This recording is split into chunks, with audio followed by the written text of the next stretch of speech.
Good evening, dear sisters and brothers. Welcome to the evening session of Being Heartful Every Day with Swadhyaya. As we continue with the theme Love and Support, finding a capable guide and his role, today we turn our attention to how guidance operates quietly in the background, shaping inner growth without drawing attention to itself. In Heartfulness Way, true support is not always felt as intervention. More often, it is experienced as steadiness, clarity, and inner balance over time. The spiritual journey brings periods of effort, waiting, and unfolding. During these phases, it is the unseen support of guidance that ensures progress continues in the right direction, even when the aspirant is unaware of the inner work taking place. A capable guide does not merely respond to visible challenges. He works with the deeper layers of consciousness. His role is to harmonize the aspirant's inner condition so that the growth remains natural and sustainable. In heartfulness, this guidance is transmitted at the level of the heart. It does not depend on constant instruction or personal interaction. Instead, it operates continuously, aligning the seeker with higher states while gently removing obstacles along the way. This form of support allows the aspirant to move forward without strain. It protects against the imbalance, emotional turbulence, and the tendency to judge one's own progress prematurely. While personal effort is essential, it has its own limitations. When reliance rests solely on willpower or understanding, the journey can feel heavy or uncertain. Guidance complements effort by working where effort cannot reach. It brings correction without confrontation and progress without pressure. Over time, the aspirant begins to sense that growth is being carried forward by something deeper and wiser than individual striving. And this recognition brings humility and ease, two qualities that greatly accelerate inner evolution. Dear sisters and brothers, as we proceed further, a request to all that please do extend the invitation of the master classes and the BHED sessions with your family and with your friends, as it can also help them in their journey forward. You'll find the additional reading material and videos of Revered Daji, which are available on this theme on the Heartfulness app. And we encourage you to try exploring this additional material, which can help deepen our understanding about this theme of the week. We will continue our inspirational reading, and this is from chapter number 4 of Heartfulness Way, Book 2. As the text is not going to be displayed on the screen, therefore, if you do have a copy of the book with you, you can try to read along or you can just simply listen. We are resuming the reading from page number 84 today. In heartfulness, it is more common that a seeker experiences their own inner transformation through the practices before they become curious about the person behind those practices. Then, once the master's existence becomes visible, a relationship develops.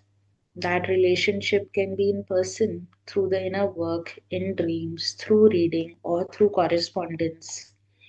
It is important to meet the person you choose as your master at least once, because more than that, it is simply a blessing. Theoretically, you can reach the goal by self effort alone, but it is rare. Anyway, why travel alone when an experienced guide is offering to accompany and support you? Would you climb Mount Everest or explore the uncharted parts of the Amazon jungle alone? A capable master saves valuable time. Daji, why is there resistance to accepting a spiritual master? There are a few reasons. For a start, there are commercial gurus in the marketplaces these days who use Gurudom as a business. Intuitively, we know that it is not correct and we wonder how to find someone we can trust. Also, people have an incorrect notion that a guru is someone to worship like an idol or someone who will wave a magic wand and solve all their problems. It is the lack of awareness of the true role of a master that leads to misunderstanding. These days, there is also a semantic issue. We live in times of political correctness. Even in technical books about electronics, where it is common to use the word master, it is now being replaced by primary, controller, etc. Semantics aside, the idea is to find someone who has mastered the spiritual field and seek their help to accelerate the inner journey. Probably the most valid reason is that it is life changing. The master will help you transform your inner universe. It is a very deep and personal relationship requiring a lot of trust. You are literally putting your inner life in their hands, and that is a very valid reason to test the master before accepting them. How will you know that you have found the right person? Your heart will guide you, and if you let it. Daji, my heart knew from the first meditation. I felt I had arrived home, and the path had found me. There was no turning back. Yes, the heart knows. The recognition happens at the level of the soul. The need for the master's support grows the further you proceed on the journey. Books may satisfy the intellect, but the intellect cannot take you to God.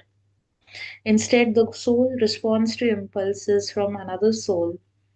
Those impulses happen through transmission. A person whose soul is able to transmit the impulse of God is a true master, and a person whose soul receives the impulse is a seeker or disciple.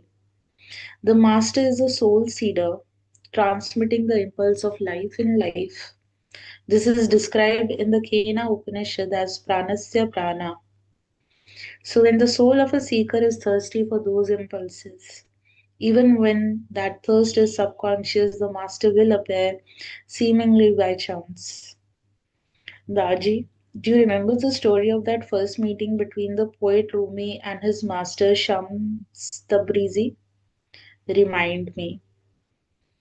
One day, a man dressed in black came to Konya. He was Shams Tabrizi. He was looking for something in Konya. At the time, Rumi was a learned scholar, and one day he was reading intently near his library of books when Shams passed by and asked him, "What are you doing?" Rumi replied in a condescending way, "Something you cannot understand." On hearing this, Shams took Rumi's books and threw them into a nearby pond. Rumi was horrified. His precious books. He quickly rescued them from the water only to find that they were dry and in perfect condition. He asked Shams, "How is this possible?"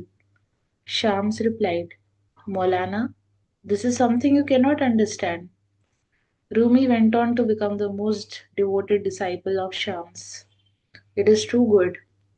What happens when we approach the Master as if we are learned? No matter how knowledgeable we are, it won't be enough. So it is better to be full of love and emptiness.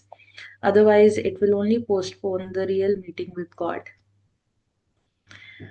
Dear sisters and brothers, with this, we have completed the chapter reading on love and support. Let us now prepare ourselves to offer the universal prayer together. All brothers and sisters are being filled with love and devotion, and real faith is growing stronger in them. सभी भाई बहन प्रेम और भक्ति से भर रहे हैं और उनमें सच्ची श्रद्धा दृढ़ होती जा रही है.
May this universal prayer awakens love, unity, and harmony in the hearts of all across the world. Dear sisters and brothers, as you prepare for the rest tonight, observe whether there is a sense of being inwardly supported, even without effort or thought.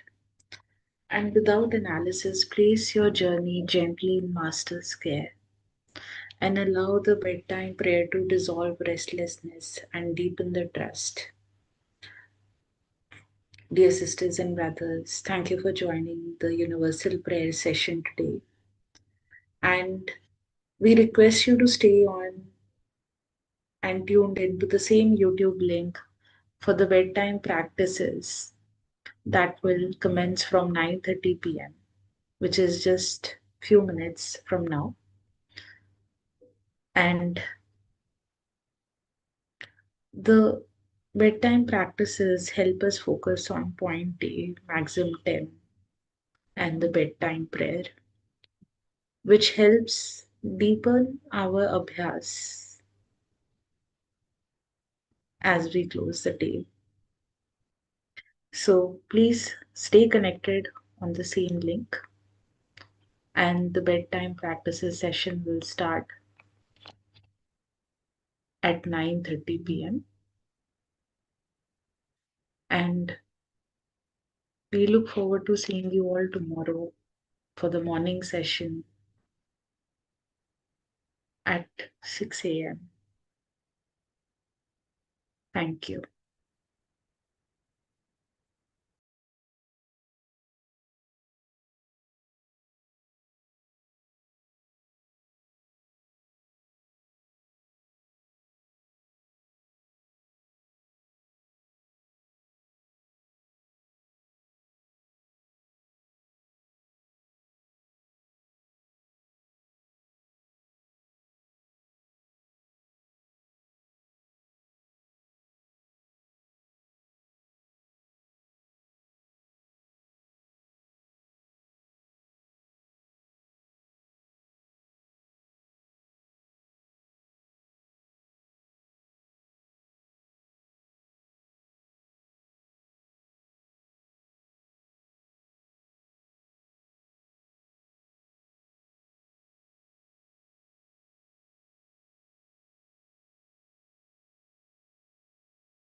Pranams.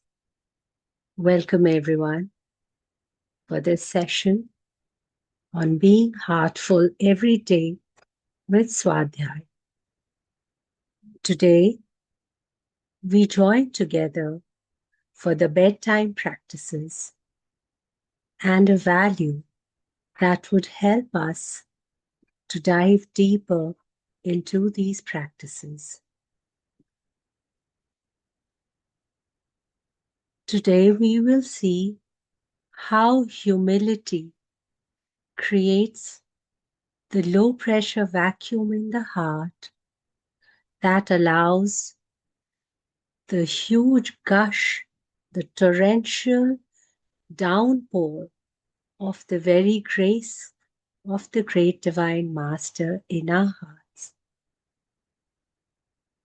Let us have a glimpse of how to arrive at such humility.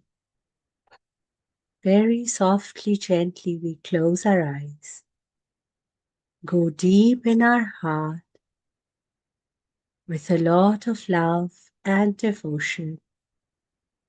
Let us be centered and connect with the source of divine light in the heart.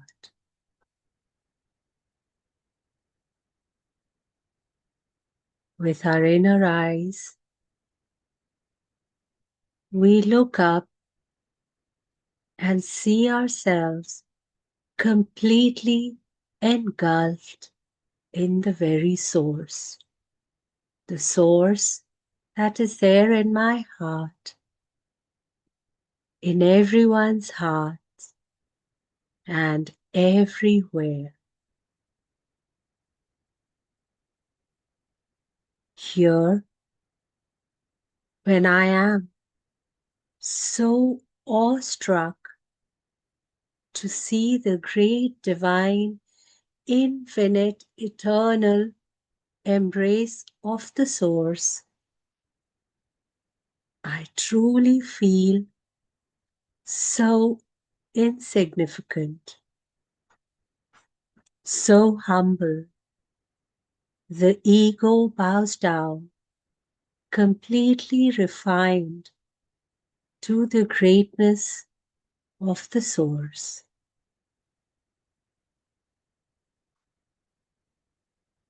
This gives us a subtle condition, abudiyat, insignificance, where my heart is so filled, is so bowed down with the divine grace gifts that it naturally flowers and bows down with so much gratitude, reverence, awe. Everywhere we are able to feel the same divinity percolating all creatures, all surroundings. We feel so intense the divine love. There is no idea of servility or subservience. It is pure joy to feel this expansion of consciousness, the divine gifts that we feel, so supplicant, pure, innocent, simple, as a result, humble, humility, insignificance before the great source, before the great divine master in our heart, opens all gates for immediate spiritual transformation. We are so full of contentment and humility. There is no idea of any ill will towards another. There is no comparison. There is no idea of revenge. If at all, the heart longs to pour love, become love, and shower its fragrance all around.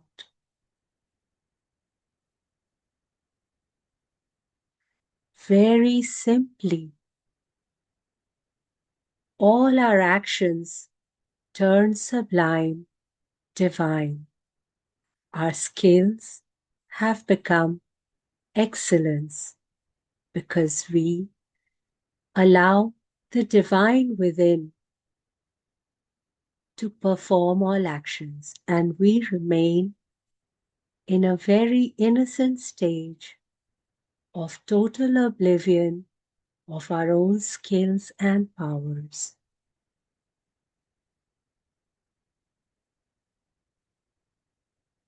We ennoble all hearts around us, and this divine reverence for all the God's creatures, to see them for what they are, the carriers of divine, ennobles us, ennobles everyone, and becomes the secret key to transformation.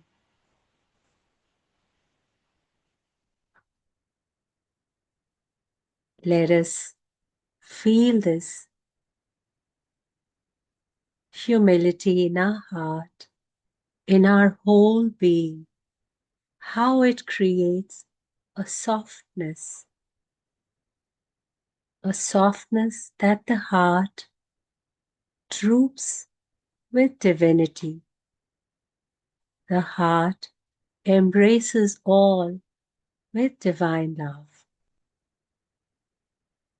The most beautiful, all-encompassing, all-ennobling gift of humility.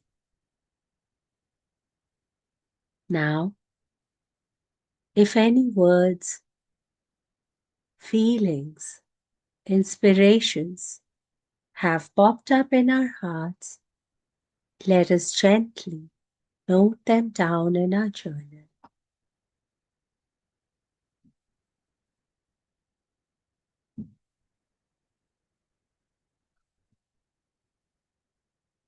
Now, let us dive deep in Principle 10 practice.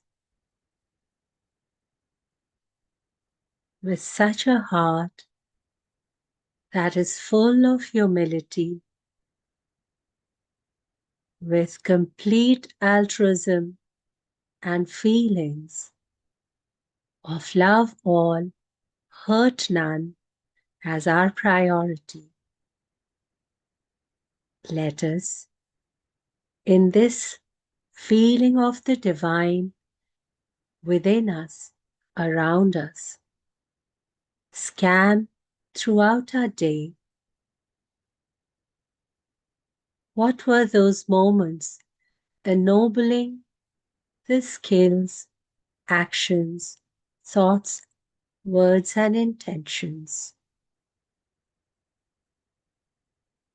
And how can I improve them further?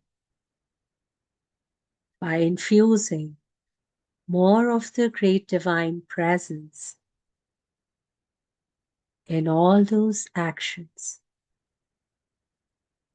And what were those moments? Perhaps when the conscience had suggested otherwise, the heart had tried to speak up. Perhaps I could not listen or had not the courage to follow.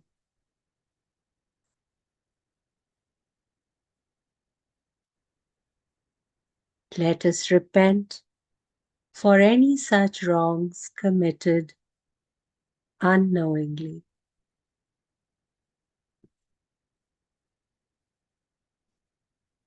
tears of remorse that purify the heart.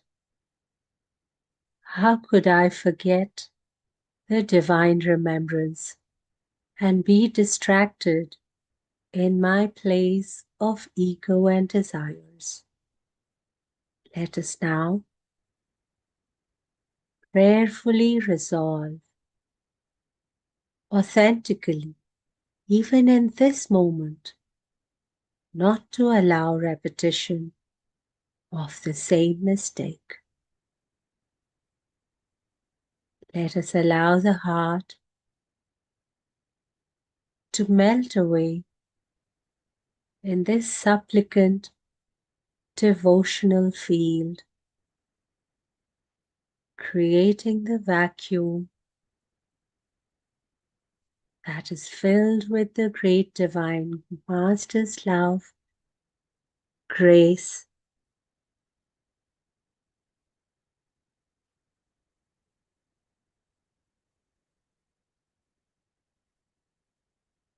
allow ourselves to feel that purity, simplicity, innocence, having which we have everything.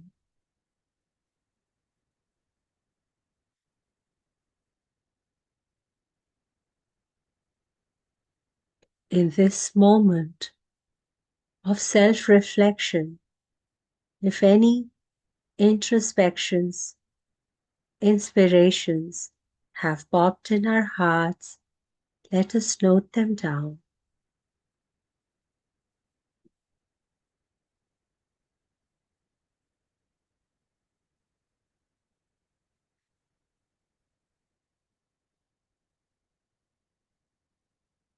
Let us now dive deep into point A meditation.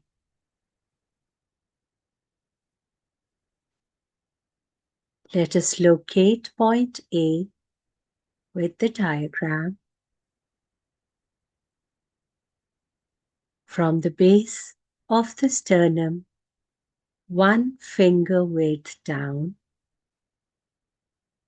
and 4 fingers width to the left is point B, and 2 fingers above is point A. Let us now meditate on point A. Very softly, gently, let us fix our attention on point A. For men, let us create the thought that all women and men of the world are our sisters and brothers. Let us hold this thought while we meditate on point A. Allow this to completely embrace all of humanity.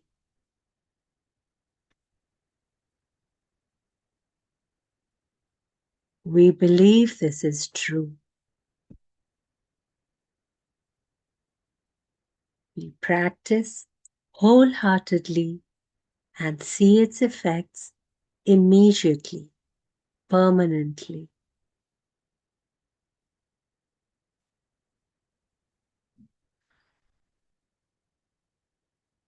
For women, let us thank all divine gifts. Let us fill our hearts with all divine gifts of divine values, love, grace, humility, devotion, craving, urgency,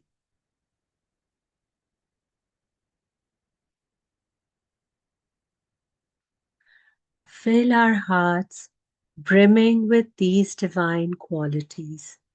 They are all already available to us. Let us think all men and women of the world. Think they are brothers and sisters. Our thought is one with theirs.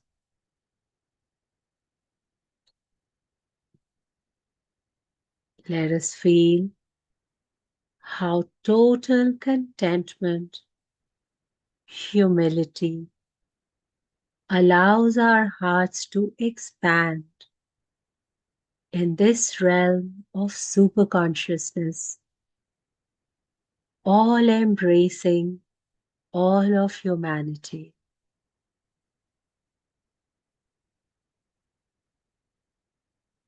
Prayerfully, meditatively, let us allow the grace, the mercy, the prayers from the great divine masters of our hierarchy, percolating our hearts and embracing all of humanity. In these times, their love and grace, our A-point meditations, creates oneness, unity amongst all our brothers and sisters. Thus, the grace-filled hearts lead to changing the course of humanity.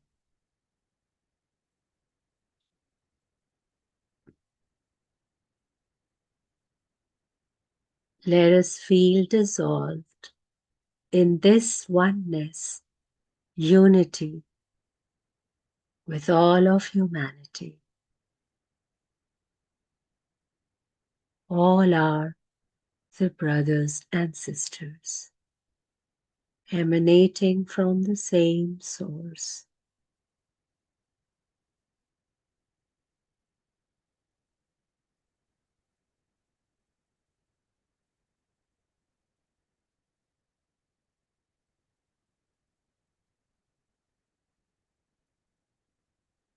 If any thoughts and ideas have bubbled up in our hearts, let us note them down.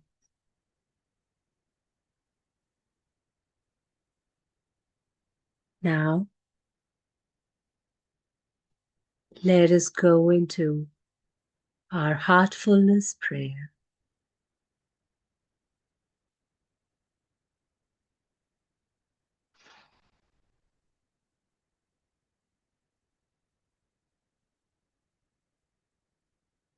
Very softly, gently, let us invite the great divine master's presence in our hearts, surrounding us, engulfing us with a heart filled with love, devotion, a genuine cry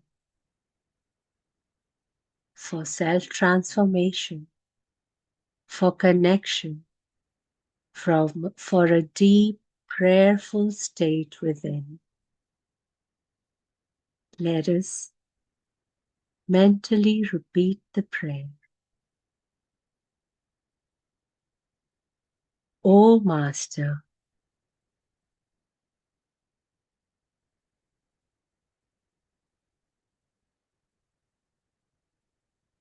feel, feel the divine presence, how it alights in our heart the moment we call out.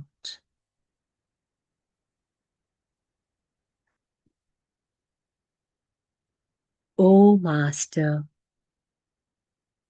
thou art the real goal of human life.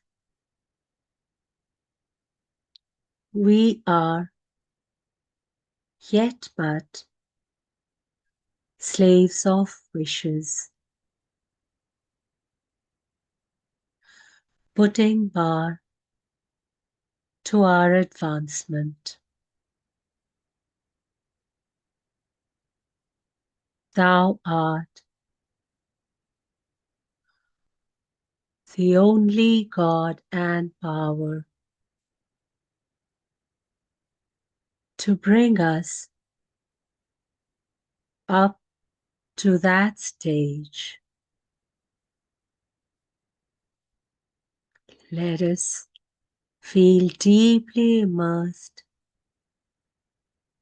in the reverberation of the prayer words.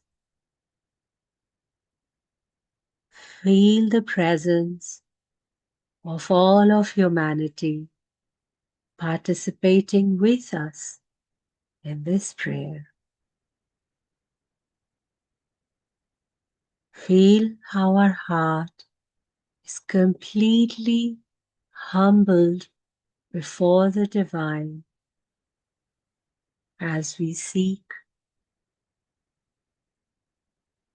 the goal and the goal alone. Now, very gently, feel absorbed in the meaning behind these words.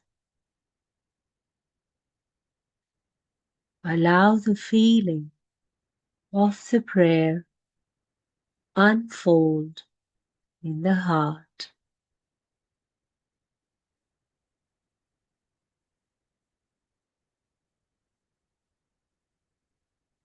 Feel the joy, feel the inspirations the prayer creates in the heart.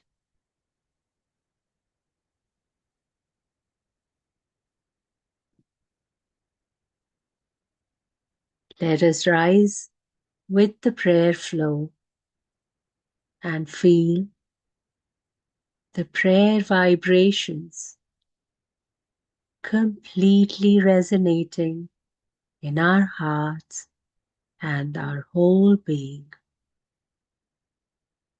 Every cell and atom is dancing with these vibrations.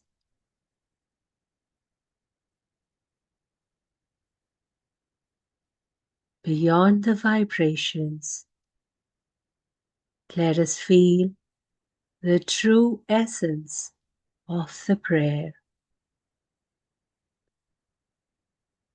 Feel the heart completely imbued in this essence. Allow ourselves to become the prayer essence.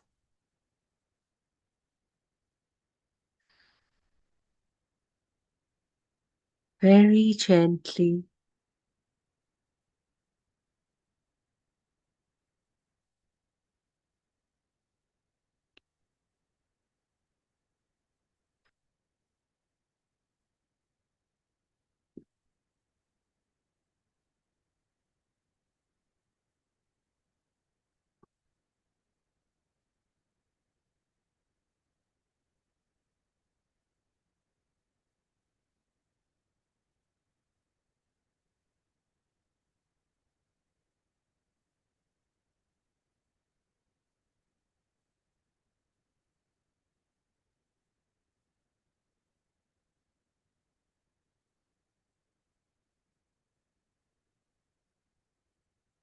very gently,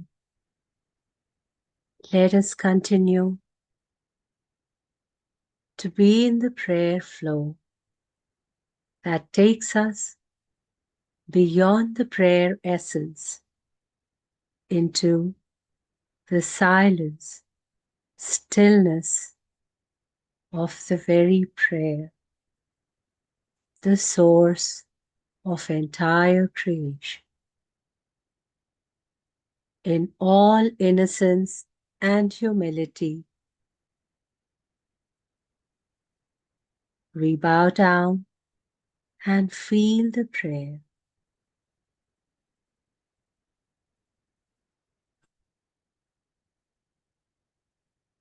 Allow ourselves to recline and merge in Yoga Nidra. And we see you again tomorrow morning, 6 a.m. for the meditation. Thank you.